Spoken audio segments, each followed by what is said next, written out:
listening to the HR Mixtape, your podcast with the perfect mix of practical advice, thought-provoking interviews, and stories that just hit different so that work doesn't have to feel, well, like work. Now, your host, Sherry Simpson.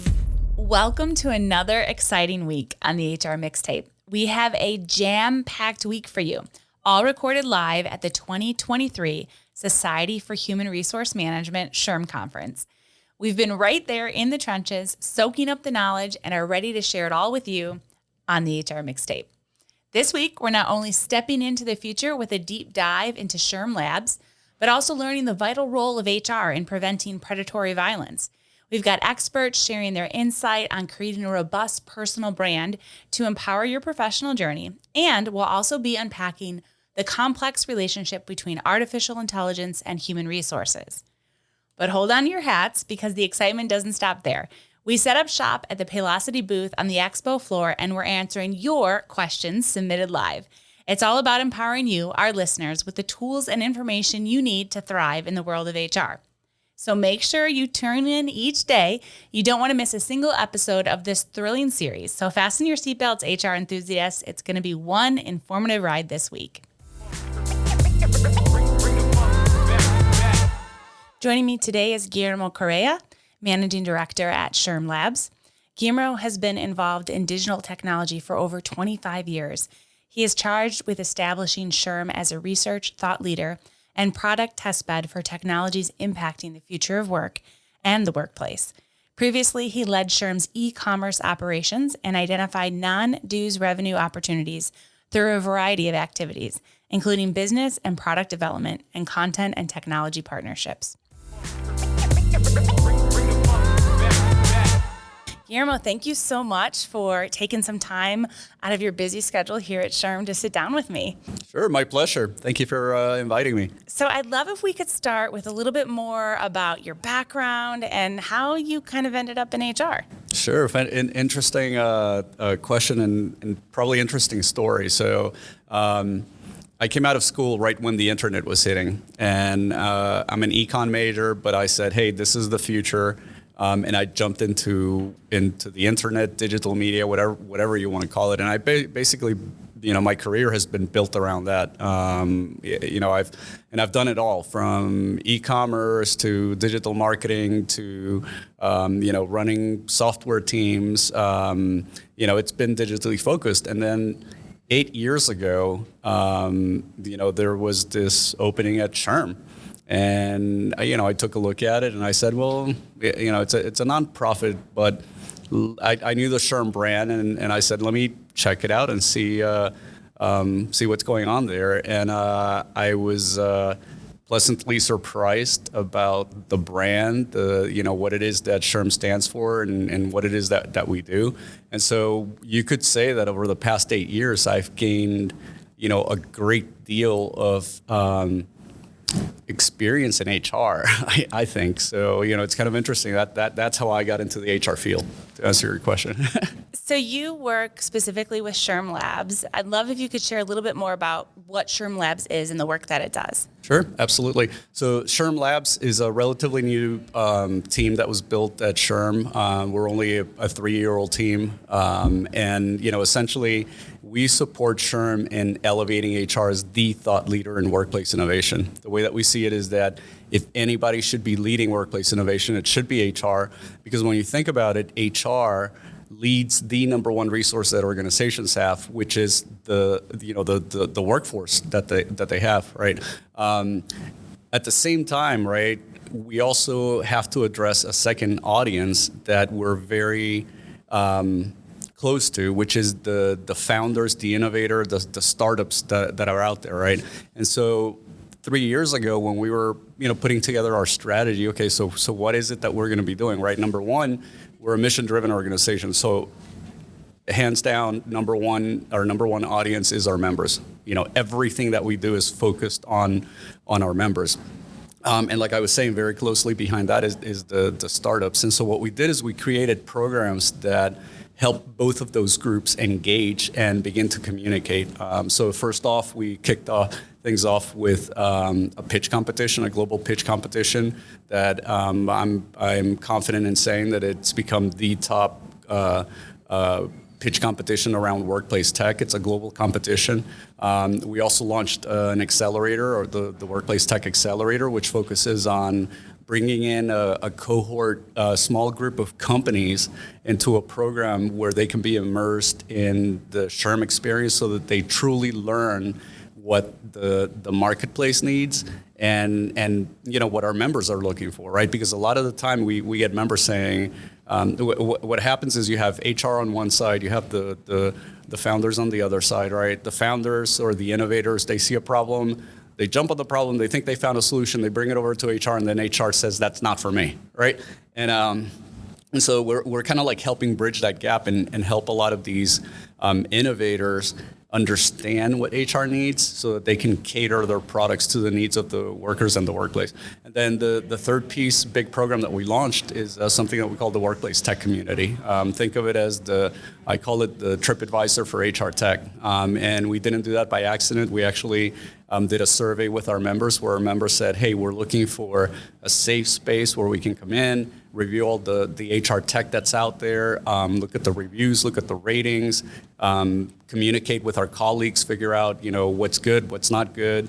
And so that's exactly what we created, How exciting. And I love how you talked about, creating something and then realizing it missed the mark. We have done that so much in HR in our careers. We know exactly what that feels like. So I can resonate with that a lot. You were hosting a pretty exciting competition here at SHRM.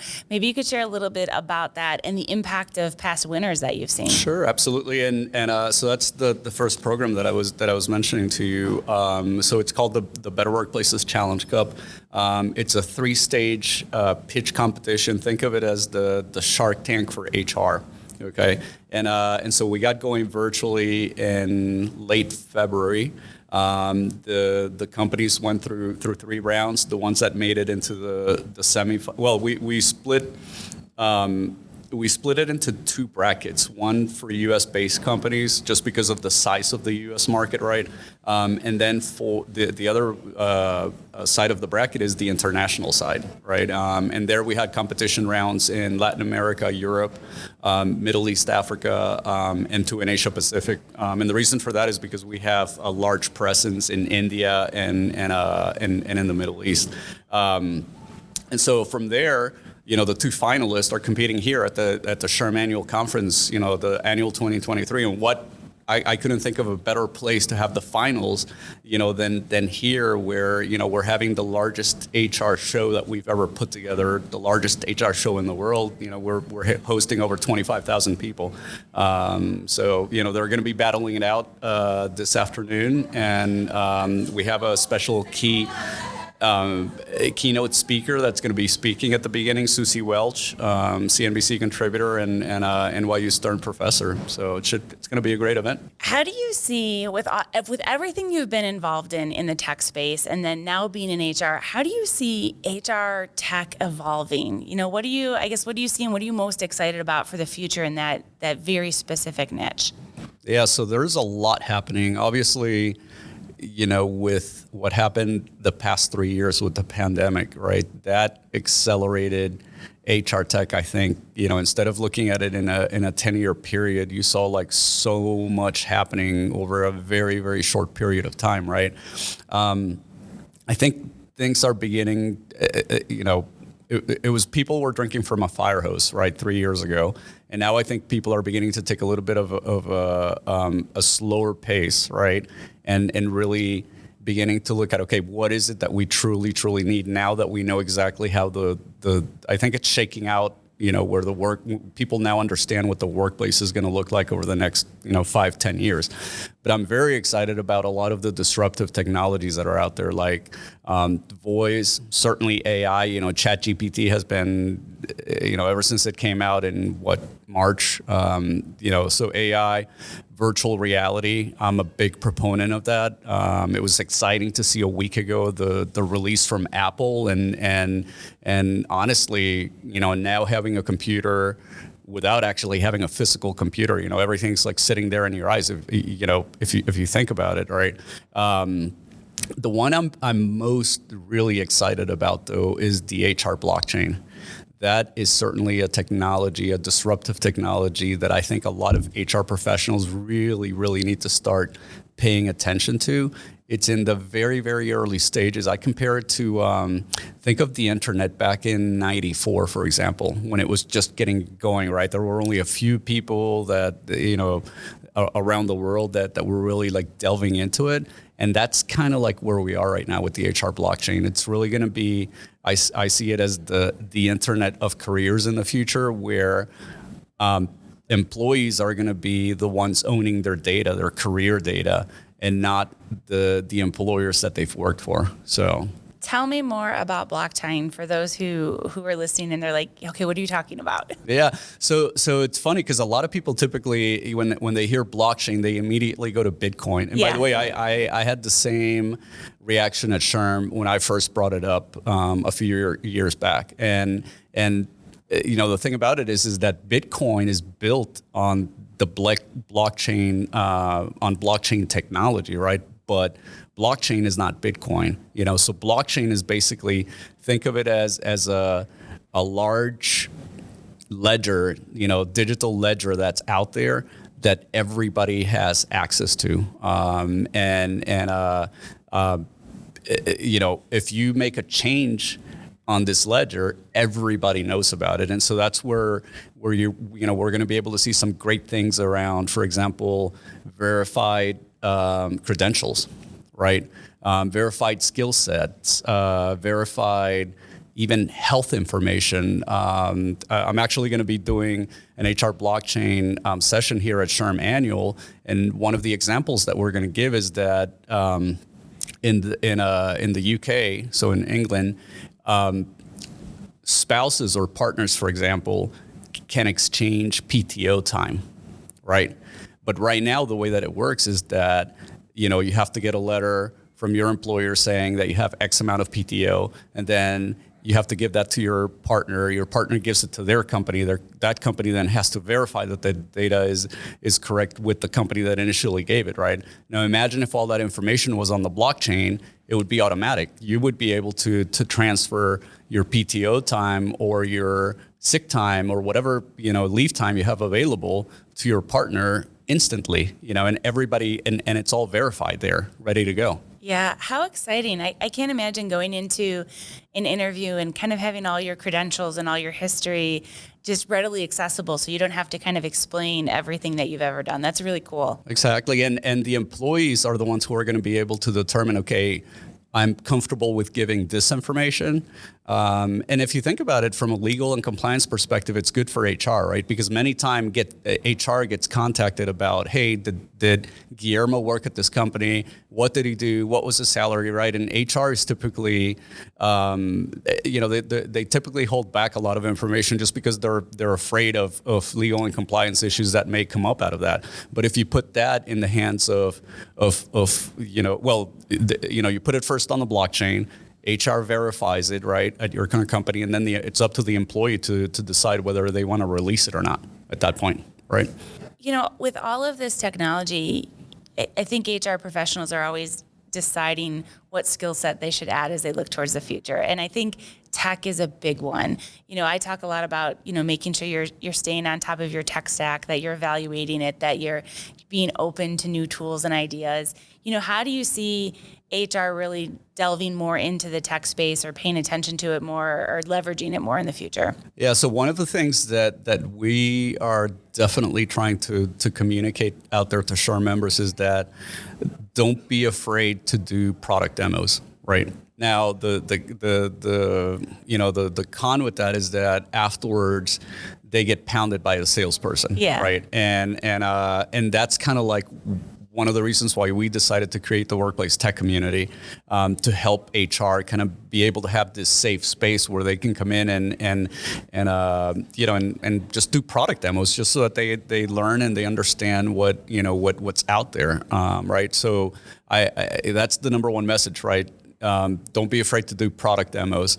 And then the other thing is that we at SHRM Labs, we're coming up with resources that we hope are going to be able to help HR professionals out there become more tech savvy. So one of the things that we launched here at the SHRM Annual Conference is these comic books on disruptive technology. So we have these like very easy, quick reads, comic books on, a variety of different disruptive technologies like Web 3.0, the HR blockchain, AI, VR, XAR. So it's really interesting. I want to touch base on VR for just a second, because I too watched that Apple release and was like, my mind is just swimming with ideas. Where do you see, or where do you prophesize HR is going to use that kind of technology the most? Well, honestly, I think it's going to be on the training side of things, right? And it's already happening. Like, for example, there are companies out there like Walmart that they are using VR technology to train their employees, their store employees, before they get out there on the floor, right? And they train them on a wide variety of issues, topics. Like, for example, one of the ones that I was surprised to hear about, but it makes total sense, right? How do you deal with a bad customer, or a customer that becomes irate at Christmas time, or after what is it that they call it? Black Friday, yeah. Right? When how do you handle that? So they actually have simulators at stores, right, where their employees get trained on all that stuff before they're actually live with the customers, and that has definitely helped the employees deal better with customers. Wow, I'm excited about the future of HR tech. I think it's very limitless, and I think there's so much that can happen that will help us do our jobs better and take some of that very tactical stuff away from us in a good way, that we can really start to give back to our organizations more strategically and build the cultures and the things that we really want to do. Yeah, actually, that's a great point that you bring up, because and a lot of the HR professionals out there are I'm sure are going to agree with me, is that one of the biggest pain points that they have is that they want to be viewed as more of a strategic function than, I hate to be blunt about it, paper pushing, right? And there are certainly tools out there now that can help HR really become way more strategic. And, for those of HR professionals listening, if you haven't tried ChatGPT and figuring out how you can use that to automate a lot of what you're doing out there, you're missing out on a lot. I could not agree more. So I love that plug. Thanks for taking a few minutes of your schedule to chat with me today. Sure, my pleasure. Thank you so much for being here, and thank you for being at the SHRM Annual Conference, the biggest HR show in the world. I hope you enjoyed today's episode. You can find show notes and links at thehrmixtape.com. Come back often, and please subscribe, rate, and review.